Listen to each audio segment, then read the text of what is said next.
चुनाव आयोग के खिलाफ विपक्ष का प्रदर्शन अब उग्र होता जा रहा है। जैसा कि आप देख रहे हैं, विपक्ष जो है अब वो सड़कों पर उतरने की तैयारी कर रही है। दूसरी तरफ आज राहुल गांधी ने सांकेतिक तौर पर चुनाव आयोग का विरोध जो किया और अपना विरोध दर्ज किया। जैसे कि आप देख सकते हैं, स्पेशल इंटेंसिव रिवीजन, जी हां, बिहार के लिए जो मतदाता सूची में बदलाव करने की कोशिश की जा रही है और विशेष गहन पुनरीक्षण लेकर आया गया है, उसके खिलाफ राहुल ने सांकेतिक रूप से अपना विरोध दर्ज किया, उसे फाड़कर कूड़ेदान में डालकर। और स्वाभाविक सी बात है, यह तस्वीर ज्ञानेश कुमार को पसंद नहीं आने वाली है। मुख्य चुनाव आयुक्त ज्ञानेश कुमार जो सवालों का जवाब नहीं दे रहे हैं, जो इस बुनियादी सवाल का जवाब नहीं दे रहे हैं कि जो पूरी प्रक्रिया चल रही है उसमें कितना झोल है, उसमें कितनी दिक्कतें हैं, पारदर्शिता की सख्त कमी है। और जो पत्रकार आपके सामने हकीकत ला रहे हैं उनके खिलाफ एफआईआर दर्ज की जा रही है। शर्म मगर आपको आती नहीं। मगर आप देख सकते हैं, संसद से लेकर बिहार विधानसभा तक यह प्रदर्शन जारी है। अगर हम बिहार विधानसभा और वहां की विधान परिषद की बात करें तो वहां जो तमाम नेता हैं विपक्ष के, आरजेडी कांग्रेस के नेता, वो काले कपड़े पहनकर अपना विरोध दर्ज कर रहे हैं। तेजस्वी पहले ही घोषणा कर चुके हैं कि वो चुनावों का बहिष्कार कर सकते हैं और अगर ऐसा होता है तो यह अप्रत्याशित होगा। दोस्तों, सबसे बड़ी बात, आज उनकी मां राबड़ी देवी सामने आई। सही कहा आपने, आज मोर्चा संभाला राबड़ी देवी ने और उन्होंने एक बहुत बड़ा दावा कर डाला है कि तेजस्वी यादव की जान को खतरा है। उन्होंने क्या कहा कुछ देर बाद, मगर सबसे पहले मैं आपको बतलाना चाहता हूं कि यहां दिल्ली में क्या नजारा था। जैसे कि आप देख सकते हैं कि राहुल गांधी जो है वो सांकेतिक तौर पर अपना विरोध दर्ज कर रहे हैं। उन्होंने बाकायदा एसआईआर की प्रति को फाड़ा, अपना सांकेतिक विरोध जो है वो दर्ज कराया। सुनिए और देखिए क्या हो रहा था। राहुल जी, इससे क्या संदेश दे रहे हैं? यार को कचरा में डालिए। इसके अलावा आप देख सकते हैं, संसद के अंदर बाकायदा विपक्ष जो है वो नारेबाजी कर रहा था और लगातार एसआईआर का विरोध कर रहा था, क्योंकि कहीं ना कहीं विपक्ष देख रहा है कि इसके जरिए उसके वजूद, उसके अस्तित्व को खत्म करना चाहती है भारतीय जनता पार्टी और इस साजिश में चुनाव आयोग उसका पूरा साथ दे रहा है। देखिए किस तरह से नारे लगाए जा रहे थे। वोट चोर गद्दी छोड़, गद्दी छोड़, गद्दी छोड़, वोट चोर गद्दी छोड़, गद्दी छोड़, गद्दी छोड़, वोट बंदी नहीं चलेगी, नहीं चलेगी, नहीं चलेगी, वोट बंदी नहीं चलेगी, नहीं चलेगी, नहीं चलेगी, बंद करो, बंद करो।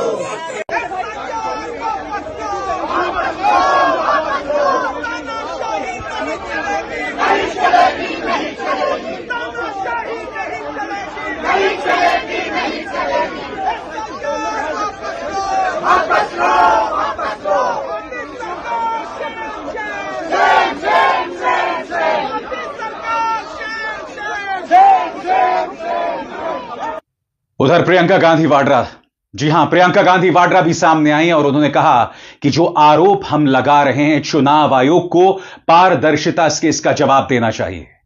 सवाल यह पूछा जा रहा है कि अब तक ज्ञानेश कुमार एक प्रेस कॉन्फ्रेंस करने को राजी नहीं है। याद कीजिएगा, चुनिंदा पत्रकारों के साथ उन्होंने मुलाकात की थी और क्या कहा था। जब उनसे सवाल पूछा गया था पत्रकार अजीत अंजुम के खिलाफ एफआईआर को लेकर, तो ज्ञानेश कुमार यह कहते हैं कि मैंने नहीं करवाया है, स्थानीय डीएम ने किया है। बीएलओ जो वहां काम कर रहे हैं, उनके काम में किस तरह की कमी है, किस तरह पारदर्शिता की कमी है, वो हमने सबने देखा। इसीलिए प्रियंका आज कह रही हैं कि जो आरोप लगाए जा रहे हैं वोटर्स लिस्ट को लेकर, उसका जवाब आपको देना पड़ेगा। प्रियंका गांधी जो क्लेम किया fake baseless allegation, they should respond to the allegations.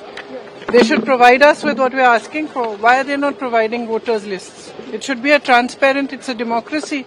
All political parties should have access to that information. So why is it not being provided? उसी तरह से आप देख सकते हैं, कांग्रेस के अध्यक्ष मल्लिकार्जुन खड़गे ने सांकेतिक तौर पर अपना विरोध दर्ज किया एसआईआर की प्रतियों को फाड़ के। मल्लिकार्जुन खड़गे लगातार कह रहे हैं कि कहीं ना कहीं गरीब के हक को मारने की कोशिश की जा रही है। सुनिए क्या कह रहे हैं कांग्रेस के अध्यक्ष। हाँ, पूरे देश तक उनका मंशा है कि गरीबों को वोटिंग से निकाल देना, और वो खुद ये चाहते हैं कि एलाइट लोग ही वोट देना।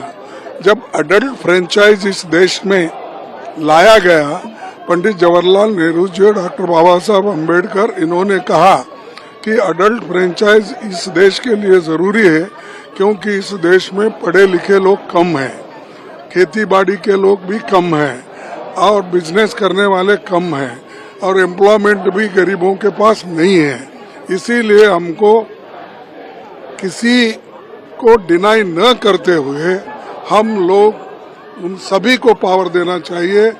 एक झाड़ू मारने वाला भी हो, या इस देश में टाटा, बिरला या अदानी, अंबानी जैसे लोग भी हो, सबको बराबरी का वोटिंग होना चाहिए। लेकिन ये लोग डर के मारे आज ये रिवाइज करने की जो कोशिश कर रहे हैं, ये बहुत बुरी बात है। इससे देश का भी नुकसान होता है और लोकतंत्र का नुकसान होता है, और संविधान के तहत ये लोग नहीं चल रहे। वो अपने हुकूमत को बचाने के लिए बहुत से चीजें कर रहे हैं, लेकिन ये ठीक नहीं है।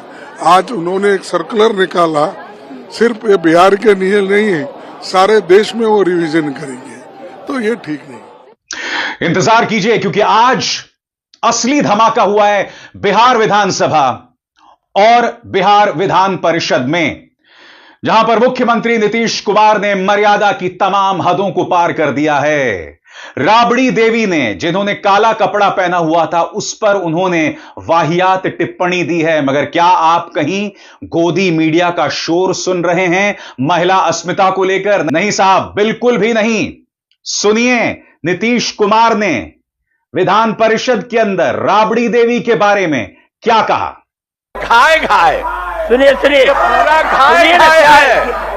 अरे पूरा घाय घाय है। नेता मुख्यमंत्री जी बोल रहे हैं, सुनिए। एक ही तरह का आई पहले पहनते थे, ये कपड़ा जो पहने हो सब, तो जो ही कह गई होंगी तो उसी तरह से सब पहने हो। अलग अलग पार्टी वाला यही पहन, यहाँ की जनता को जवाब वही है। विधानसभा में जवाब दीजिए, नाम सब आराम पहन करके चल रहे हो। अरे ऐसा पहले होता था, हर दिन खाली यही बात कर रहे हैं। नेता बोल रहे हैं, आप जब तक सुनना चाहिए तो सुनते नहीं है। एक एक बात को सुनना चाहिए और अपनी बात यहाँ कहना चाहिए, लेकिन सुन ही नहीं रहे। सदन नेता बोल रहे हैं, आप कुछ खराब नहीं रहे हैं। क्या चाहते हैं? क्या सदन की कार्रवाई 2 बजे अपराह्न के लिए स्थगित की जाती है? सब तुम्हारा ही तोड़ो हो रहा है। अरे सब तोड़ गए हो। अब आप नहीं जाइएगा तो सदन की कार्रवाई हम लोग बंद करेंगे, ठीक है? उसकी हम चर्चा करेंगे दोस्तों, मगर यहां जैसा कि मैं आपको बता रहा हूं, दिल्ली में इसको लेकर पुरजोर विरोध जारी था। डिंपल यादव, समाजवादी पार्टी सांसद, इस बारे में क्या कह रही हैं, आइए सुनते हैं। पूरा विपक्ष इस मुद्दे में एक साथ खड़ा है, क्योंकि कहीं ना कहीं हम देखने को मिल रहा है कि किस तरह इलेक्शन कमीशन मनमानी कर रहा है, क्योंकि सरकार के कहने पे चल रहा है। और जो फ्री एंड फेयर इलेक्शन का जो पूरे देश में जो मामला है, कहीं ना कहीं जो डेमोक्रेटिक सेटअप है इस देश को, उसको ठेस पहुंचाने का काम ये सरकार कर रही है। लेकिन इलेक्शन कमीशन तो कह रहा है कि कितने सारे लोग अगर इलेक्शन कमीशन को इस तरह की प्रक्रिया करनी थी तो मैं नहीं समझती हूँ कि इलेक्शन से 2 महीने पहले या 1.5 महीने पहले करे। अगर इनको इस प्रक्रिया को सही अंजाम पे पहुंचाना था, तो जिस तरह की चीजें इलेक्शन कमीशन कर रहा है, कि जिस तरह वोटर्स, हम सुनने में आ रहा है लगभग 45 से 50 लाख वोटर्स पे इसका असर पड़ेगा, और इस कोई पारदर्शिता इलेक्शन कमीशन द्वारा नहीं दिखाई जा रही है। और आगे बढ़ने से पहले एक जरूरी संदेश, मेरे कार्यक्रमों के लिए आप नोटिफिकेशन का इंतजार मत कीजिए, मेरे चैनल में जाइए और खुद जाकर कार्यक्रम देखिए और रहिए अपडेटेड। तो देखा आपने, बिहार विधानसभा, विधान परिषद और यहां दिल्ली संसद, सभी जगह पर विरोध चल रहा है। और यह विपक्ष के पास स्वर्णिम मौका है सड़क पर उतरने का, इस मुद्दे को उठाने का, क्योंकि लाखों की तादाद में लोगों के नाम वोटर्स लिस्ट से हट रहे हैं और पारदर्शिता की सख्त कमी है। चंद पत्रकार कुछ बूथ्स तक गए और वहां पर हमने पारदर्शिता की कमी देखी। कल्पना कीजिए अगर गोदी मीडिया ने इसका बीड़ा उठा लिया होता, जिसके पास दर्जनों रिपोर्टर्स हैं, सैकड़ों रिपोर्टर्स हैं, सोचिए इस पूरी प्रक्रिया की किस तरह से छीछालेदर हो जाती। आज राबड़ी देवी सामने थी, मोर्चा उन्होंने संभाल रखा था। बकौल राबड़ी देवी मुझ पर हमला करने के बजाय नीतीश कुमार को सवालों के जवाब देने पड़ेंगे। राबड़ी देवी ने कहा कि मेरे बेटे को जान का खतरा है, और अगर राबड़ी देवी ये दावा कर रही हैं तो ये काफी मायने रखता है। सुनिए राबड़ी देवी क्या कह रही हैं। तेजस्वी यादव को तो 4 बार मारने की कोशिश किया गया था, रास्ता में ट्रक से, ट्रक से। क्या करिएगा, फिर यहाँ भी मारने की कोशिश हो रहा है। हम लोग जानते हैं कौन कौन आदमी लगा हुआ है। आप कह रहे हैं तेजस्वी के जान को खतरा है? जान के खतरा है। हम लोग सब सिफारिश किए हैं, मांगे हैं। और साजिश कौन करेगा? बीजेपी जदयू का छोड़ के कौन करेगा साजिश? यहाँ बिहार में कौन है साजिश करने वाला? दबाव देता है, जनता के जबान बंद करेगा। संस्कारी नहीं ना है, संस्कारहीन है, उस सब नाला का कीड़ा है उस सब। दूसरी तरफ राबड़ी देवी खास तौर से गुस्सा थी सम्राट चौधरी पर। याद कीजिए कल सम्राट चौधरी ने किस तरह से तेजस्वी को कहा था कि तुम्हारा बाप अपराधी है। सुनिए। जिसका बाप जो है अपराधी हो बिहार का, वो क्या बोलेगा? ज्यादा जोर से बोलोगे तो गीला हो जाएगा। बैठ जाइए, बैठिए। गीला हो जाएगा, बैठो। सम्राट चौधरी हो, विजय सिन्हा हो, ये लोग तमाम मर्यादा की हदों को पार कर रहे हैं दोस्तों। इसलिए आज राबड़ी देवी अच्छी खासी नाराज थी। उन्होंने कहा ये वो सम्राट चौधरी है जो बोरिंग रोड पर लड़कियों को छेड़ा करता था। राबड़ी देवी का गुस्सा यहां मायने रखता है क्योंकि कल ही सम्राट चौधरी ने उनके पति के बारे में एक बयान दिया था।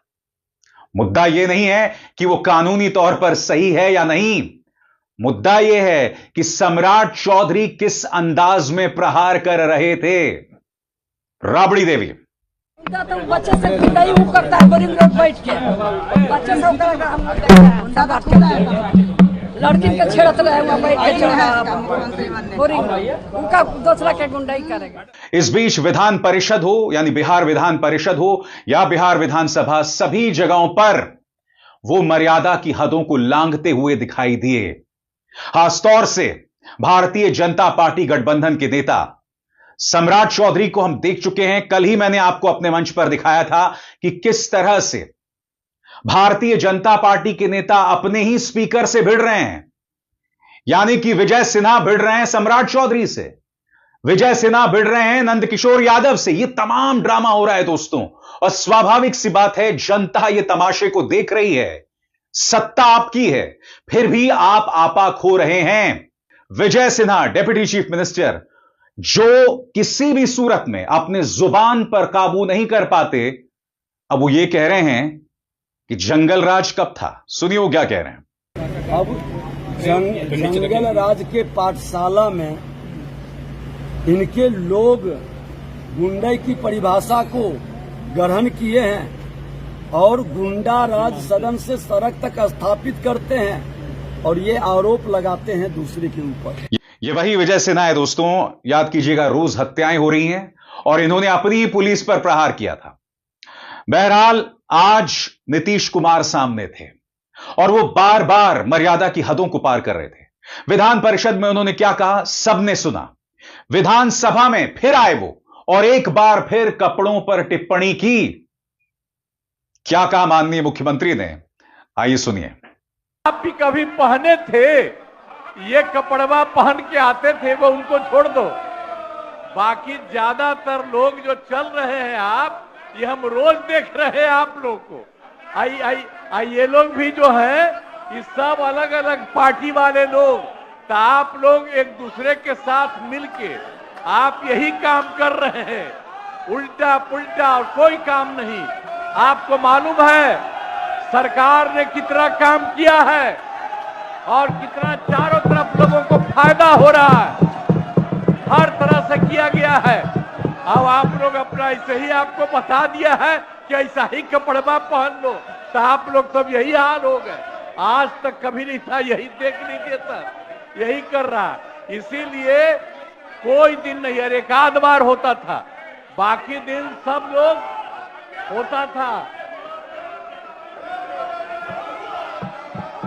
आप लोग सर, ये लोग जब हंगामा करते हैं तो जरा देख लीजिए सबका कपड़ा कैसा पहने हुए है। ये जितना सब पटिया एक दूसरे के साथ है, सब एक ही तरह का कपड़ा पहने हो। आज तक दूसरे साल कभी एक दूसरे तरह से नहीं निकले थे, अब अभी अपना एक ही तरह का कपड़ा पहने हो, इसी तरह से कर रहे हो, तो एक बात तो क्लियर कट आ गया, अरे क्या है।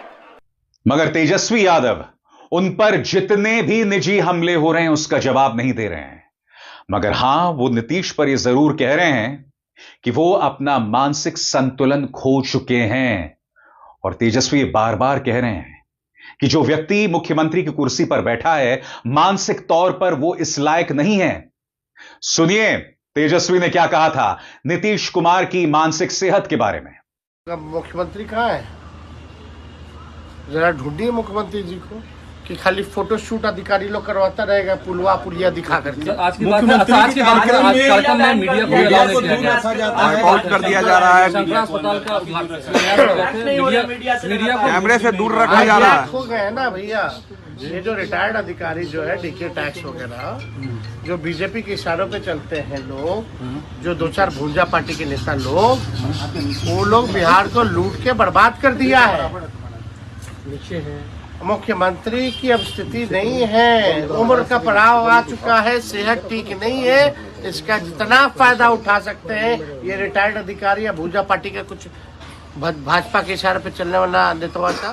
तो यकीनन दोस्तों, ये पूरा मामला बहुत उग्र हो गया है, हालात तनावपूर्ण और टकराव वाले हो गए हैं। विपक्ष ने मन बना लिया कि वो सड़कों पर आएगा, और अगर 28 तारीख को सुप्रीम कोर्ट में उसे जीत नहीं मिलती तो स्वाभाविक सी बात है दोस्तों, विपक्ष के पास सिवाय सड़क पर उतरने के कोई और विकल्प नहीं रह जाता। क्योंकि बिहार के अंदर यह पूरी प्रक्रिया कैसे हो रही है सब देख रहे हैं। कल्पना कीजिए यही एक बड़े स्तर पर पूरे देश में होगा, आप सोच सकते हैं क्या हालत होगी। बिहार के अंदर अगर लाखों मतदाता साफ हो जाएंगे तो सोचिए देश में क्या क्या नहीं किया जाएगा। और इन सवालों के जवाब चुनाव आयोग के पास नहीं है। पारदर्शिता से वो इन सवालों का जवाब दे सके एक अदद प्रेस कॉन्फ्रेंस के जरिए, इतना सा भी वो नहीं कर सकते, जो अपने आप में निहायत ही शर्मनाक है। अभिसार शर्मा को दीजिए इजाजत। नमस्कार।